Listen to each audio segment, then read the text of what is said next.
Nama saya Ineke Uli, saya mahasiswa kelas B semester 2 manajemen.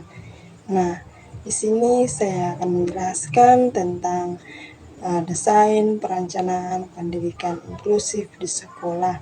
Nah, ada beberapa tahapan, alur atau prosedur dalam pendidikan inklusif di sekolah. Nah, di sini saya akan menjelaskannya mulai dari awal hingga akhir tahapan-tahapan tersebut. Nah, yang pertama adalah mengidentifikasi dan mengevaluasi kebutuhan siswa. Nah, mengidentifikasi dan mengevaluasi kebutuhan siswa sangat diperlukan untuk mengetahui beberapa kebutuhan siswa sehingga mereka bisa mendapatkan layanan yang baik dalam pendidikan mereka. Nah, yang kedua adalah pendaftaran dan penempatan. Nah, dalam hal ini melakukan pendaftaran dan penempatan agar kita bisa mengetahui beberapa siswa sesuai dengan tingkat atau kebutuhan mereka masing-masing, sehingga kita bisa memberikan mereka sesuai dengan kebutuhan yang mereka perlukan. Nah, yang ketiga adalah penyusunan program individual. Nah, penyusunan program individual ini atau PI dilakukan dengan tujuan untuk siswa lebih semakin maju dan terus maju, lebih berkembang dan menjadikan siswa lebih spesifik dalam pembelajaran. Nah, yang keempat adalah penyediaan dukungan dan layanan. Nah, penyediaan dukungan dan layanan ini sangat diperlukan agar siswa mendapatkan layanan mereka sesuai dengan kebutuhan mereka masing-masing. Yang kelima adalah pelaksanaan kurikulum inklusif. Nah, pelaksanaan kurikulum inklusif ini dilakukan untuk siswa lebih dapat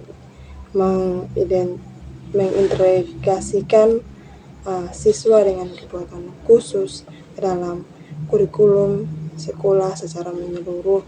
Nah, di sini juga mengadopsi pendekatan pembelajaran inklusif dan memodifikasi materi-materi yang ada untuk memberikan kepada siswa sesuai dengan kebutuhan mereka masing-masing. Nah, yang keenam adalah kolaborasi dan konsultasi. Nah, dalam hal ini melibatkan orang tua, guru, siswa, dan tenaga pendidik lainnya dalam sebuah proses pendidikan. Nah, di sini juga bisa membangun kolaborasi kuat dan berkonsultasi teratur untuk memastikan kebutuhan siswa terpenuhi. Nah, yang ketujuh atau yang terakhir adalah evaluasi dan pemantauan. Nah, untuk melakukan evaluasi dan pemantauan tujuannya adalah untuk memantau perkembangan mereka dan melakukan penyesuaian program yang diperlukan. Nah, di sini saya juga akan membahas tentang kebutuhan untuk pendidikan inklusif di sekolah. Nah, ada beberapa kebutuhan. Yang pertama adalah kebutuhan fisik. Nah, kebutuhan fisik ini mencakup ruang kelas yang memadai, fasilitas toilet yang cukup baik. Nah, sehingga siswa mendapatkan layanan yang baik dan dalam sebuah pembelajaran mereka bisa lebih nyaman dan aman.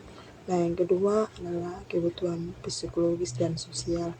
Nah, di sini dibutuhkan lingkungan yang inklusif dan mendukung untuk mengatasi stigma dan diskriminasi. Siswa dengan kebutuhan khusus, mereka juga perlu merasa dihargai dan dihormati. Nah, yang ketiga adalah kebutuhan pendidikan.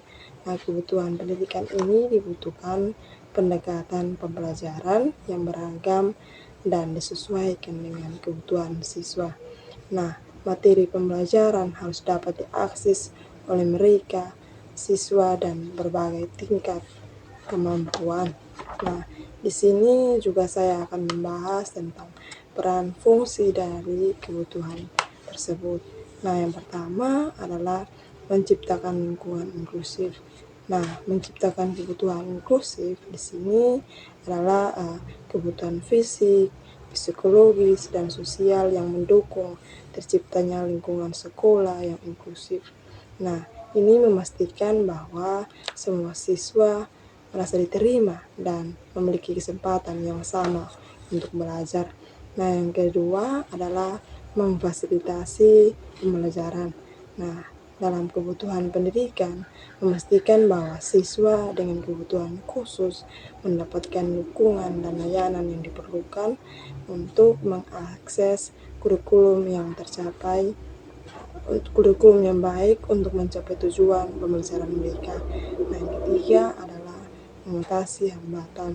Nah, kebutuhan pendidikan membantu mengidentifikasi hambatan-hambatan yang mungkin dihadapi siswa dengan kebutuhan khusus dan menyediakan solusi yang sesuai. Nah, hal ini membantu siswa mengatasi kesulitan dalam pembelajaran dan mencapai potensi mereka. Di sini juga saya akan membahas tentang tambahan kurikulum untuk pendidikan inklusif. Nah, kurikulum untuk pendidikan inklusif harus mencakup prinsip-prinsip berikut. Nah, yang pertama adalah kurikulum yang menyeluruh. Nah, kurikulum harus mencakup semua aspek pembelajaran, termasuk keterampilan, akademik, sosial, dan kehidupan sehari-hari. Nah, yang kedua adalah pengajaran yang diferensial. Nah, kurikulum juga harus disesuaikan dengan kebutuhan dan tingkat pembelajaran siswa. Nah, pengajaran juga harus dilakukan dengan pendekatan yang beragam, menggunakan strategi yang sesuai untuk masing-masing siswa. Nah, yang ketiga adalah kolaborasi antar guru. Nah, guru-guru juga harus bekerja sama dengan siswa untuk merencanakan dan melaksanakan kurikulum inklusif.